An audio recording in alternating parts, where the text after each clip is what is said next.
দেখুন, আপনারা যে আলোচনাটা করছেন সেটা শুধুমাত্র এই খারিজি মাদ্রাসার উপরে তো কেন্দ্রীভূত হয়ে গেলে আলোচনাটা হবে না।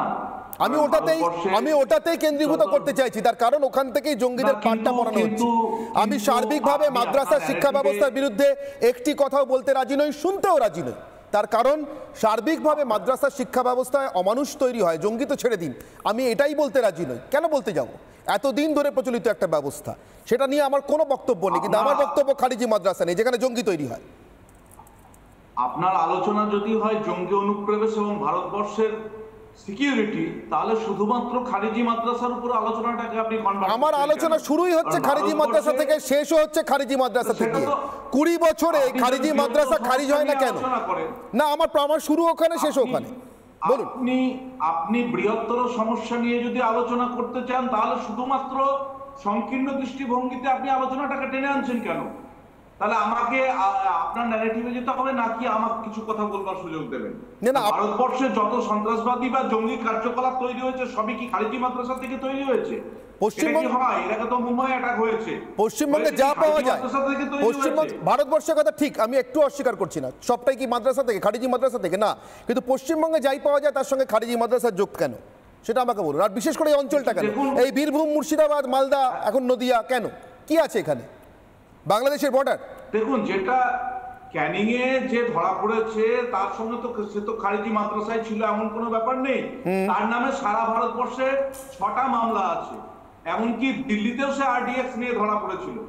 সুতরাং সবটাই খারিজি মাদ্রাসাতে, কোনো খারিজি মাদ্রাসায় যে কোনো জঙ্গি কার্যকলাপ হয় না একথাও যেমন আমি বলছি না, তেমনি আমি এটাও বলছি না যে সবটাই খারিজি মাদ্রাসার উপর দায় চাপিয়ে দেওয়া যায়। সমস্যা হচ্ছে এটা নিয়ে যদি আপনি মেরুকৃত রাজনীতির প্রপাগান্ডা তৈরি করেন বা যে কোনো রাজনৈতিক দল তৈরি করতে পারে, তাহলে মূল সমস্যার সমাধান হবে না। যেমন দিলীপ ঘোষের একটা বক্তব্য আমি শুনছিলাম, কিংবা সুকান্ত বাবু, ওরা বলছিলেন যে তার মানে আপনার কাছে, অনির্বাণ বাবু, তার মানে আপনার কাছে অনির্বাণ বাবু মূল সমস্যাটা খারিজি মাদ্রাসা নয় তাহলে, তাই তো? মানে পশ্চিমবঙ্গের ক্ষেত্রে খারিজি মাদ্রাসা মূল সমস্যা নয়, এই 11,000 অনুমোদনহীন মাদ্রাসা, সেখানে কে আসছে, কে যাচ্ছে, কে পড়াচ্ছে, কি পড়াচ্ছে, এটা জানা যাচ্ছে না, এটা আপনার কাছে মূল সমস্যা নয়। আপনি তো কথা বলতে দিচ্ছেন না আমাকে। না না, আমি বুঝতে পারছি না 20 বছর আগে রাজ্যের একজন আপনাদেরই মুখ্যমন্ত্রী এই সমস্যাটা সামনে আনার পরও আপনারা তাকে রিজেক্ট করলেন, আপনারা তাকে সেন্সার করলেন, এবং তারপরে 4 জন স্বরাষ্ট্রমন্ত্রী সেন্টারে বদলে গেল, লালকৃষ্ণ আদবানি, শিবরাজ পাটিল, পি চিদম্বরম, অমিত শাহ। এ রাজ্যের খারিজি মাদ্রাসা চেঞ্জ হলো না, খারিজি ব্যবস্থাতে কোনো খারিজ হলো না। অঙ্কন দত্ত, আমার আপনার কাছে প্রশ্ন, আসবো, আমি শেষ করতে দেবো, কিন্তু আপনি এখনো পর্যন্ত খারিজি মাদ্রাসা কত বড় বিপদ এটা নিয়ে সন্দিহান। আমি অঙ্কন দত্ত আপনার কাছে জিজ্ঞাসা করছি, একটু সংক্ষেপে আমাকে বলবেন তো, আপনাদের হিসেবে অঙ্কন দত্ত খারিজি মাদ্রাসা বিপদ কিনা, বা কত বড় বিপদ, সন্ত্রাসবাদের এই বড় বিপদের মধ্যে কত % পশ্চিমবঙ্গের জন্য, একটু বলুন। দেখুন, 2000 যদি আপনি 2002-03 সালের সময়কালটা দেখেন, সেই সময় থেকে যখন, সেই সময় 2003 সালের পঞ্চায়েত নির্বাচনে একটা ব্যাপক সন্ত্রাস হয়েছিল এবং সেই নিয়ে সংসদে আলোচনা শুরু হয়েছিল।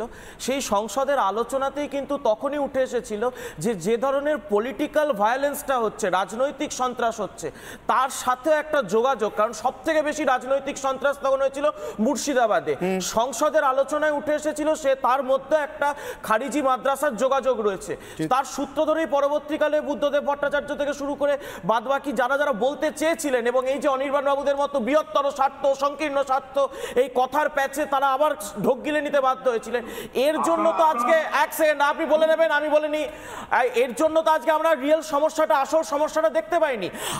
আজকের দিনে দাঁড়িয়ে দেখুন, খাগড়াগড়ের পর যখন শিমুলিয়া, ঘোড়ামারা মাদ্রাসাগুলোর ওপর প্রশ্নচিহ্ন উঠলো, তারপর কেন্দ্রীয় সরকার 234টি মাদ্রাসা পয়েন্ট আউট করে রাজ্য সরকারের কাছে পাঠিয়েছিল যে এইগুলো খারিজি মাদ্রাসা এবং এগুলোর বিরুদ্ধে ব্যবস্থা নিন।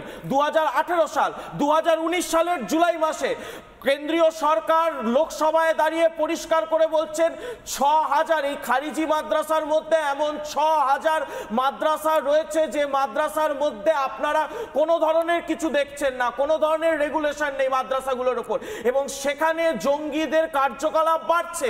জেএমবি থেকে শুরু করে সমস্ত কিছু তাদের জঙ্গি কার্যকলাপ বাড়ছে এবং ব্যবস্থা নিতে বলা হয়েছিল 2023 সালে, যখন আমাদের বিরোধী দলনেতা এবং আমাদের পশ্চিমবঙ্গের বিধানসভার প্রধান বিরোধী দল তারা যখন প্রশ্ন জিজ্ঞাসা করলো যে খারিজি মাদ্রাসার বিরুদ্ধে আপনাদের পদক্ষেপ কি, স্বরাষ্ট্রমন্ত্রী বিধানসভার ফ্লোরে দাঁড়িয়ে পরিষ্কার বললেন খারিজি মাদ্রাসাগুলোর আমরা সিলেবাস রেগুলেশনে যাব না, আমরা তাদের সিলেবাস কি পড়ানো হচ্ছে কারা পড়াচ্ছে তাতে নাক গলাবো না, আমরা শুধুমাত্র যে সরকারি সুবিধাগুলো দেওয়া যায় সেগুলো কিভাবে দিয়ে দেবে এটার ব্যবস্থা করবো। অর্থাৎ বোঝা যাচ্ছে সংকীর্ণ ভোট ব্যাংকের রাজনীতির জন্য, মুসলিম ভোট ব্যাংক তোষণের জন্য মমতা বন্দ্যোপাধ্যায় আমার আপনার ট্যাক্সের টাকা সেই খারিজি মাদ্রাসাগুলো দিচ্ছে, কিন্তু কে পড়াচ্ছে, কারা পড়াচ্ছে, কিভাবে পড়াচ্ছে কিচ্ছু দেখছি না, কিভাবে জঙ্গিগুলো তৈরি হচ্ছে এর দায় মমতা বন্দ্যোপাধ্যায় অস্বীকার করতে পারেন?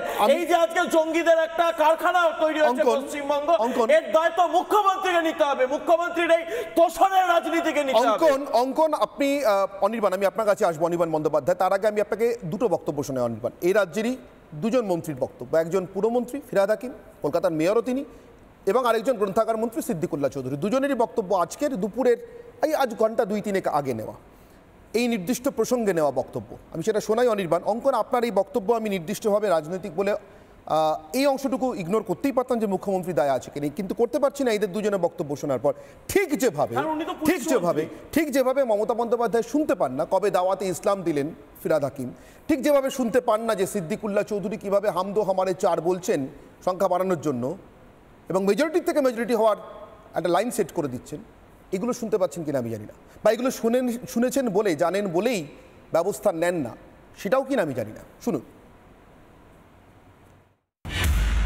মাদ্রাসাতে যাদের অনুমোদন নেই সেই মাদ্রাসায় কি কার্যকলাপ হয় আগে আমাদের দেখা উচিত। এখানে যেখানে অ্যাকশন নেওয়ার সেখানে তো কেন্দ্র সরকার এবং রাজ্য সরকারের দায়িত্ব। তা কেন্দ্র সরকার মোদিজি কি করছে এবং মমতা ব্যানার্জি কি করছে, এই দায়িত্বগুলো কেন এতদিন থেকে পালন করা হচ্ছে না? মাদ্রাসার আরবি শব্দ, যেখানে যাকে বাংলায় বলে পাঠশালা, স্কুল বললে সমস্যা নেই, হ্যাঁ আপনার ইউনিভার্সিটি বললে সমস্যা নেই, এ ক্রিয়েটেড। অলিখিত বলতে সেটা কার দায়িত্ব? লিখিত আর অলিখিতর কি আছে? কেউ যদি শিক্ষা প্রতিষ্ঠান করে এবং সে নিজের জায়গায় ভালোভাবে করতে পারলে ভালো। কেউ কেন কি বলতে হলে আমরা সন্ত্রাসের মুখ, ও নাক দিয়ে মুখ ঘষে দেওয়া দরকার তাদের। এটা ঠিক না। যে জঙ্গি সে মাদ্রাসাতেও থাকতে পারে, ঘরের কোনাতেও থাকতে পারে, আন্ডারগ্রাউন্ডেও থাকতে পারে। যে জঙ্গি তাকে ইন্টেলিজেন্স রিপোর্ট যেগুলো আসে পুলিশ তার নিজেদের মধ্যে সমন্বয় করে, বিভিন্ন জায়গায় আমাদের এখানকার কোনো রিপোর্ট আমরা পাঠাই ওখান দিয়ে আসে, এটা সমন্বয়। সেই সমন্বয়ের বেসিসে যেখানে যখন খবর পাওয়া যায় তখন সেখান থেকে সেই জঙ্গিকে উদ্ধার করা হয়। আর এখন বাংলাদেশের কিছু মানুষ তারাও ঢুকে এসছেন, হয় প্রাণের ভয়ও আসতে পারেন, তাদেরও অনেককে অ্যারেস্ট করা হয়েছে। ইলিগালি বর্ডার ক্রস করেছেন তাদেরও অনেকগুলোকে অ্যারেস্ট করা হয়েছে, আমি আপনাদেরকে মিডিয়াতেই পেলাম। নানা ধরনের কন্টেন্ট দেখার জন্য লাইক করুন, শেয়ার করুন আমাদের ফেসবুক পেজ, সাবস্ক্রাইব করুন আমাদের ইউটিউব চ্যানেল। পাশাপাশি অন্যান্য ব্রেকিং নিউজের জন্য অবশ্যই চোখ রাখুন রিপাবলিক বাংলায়।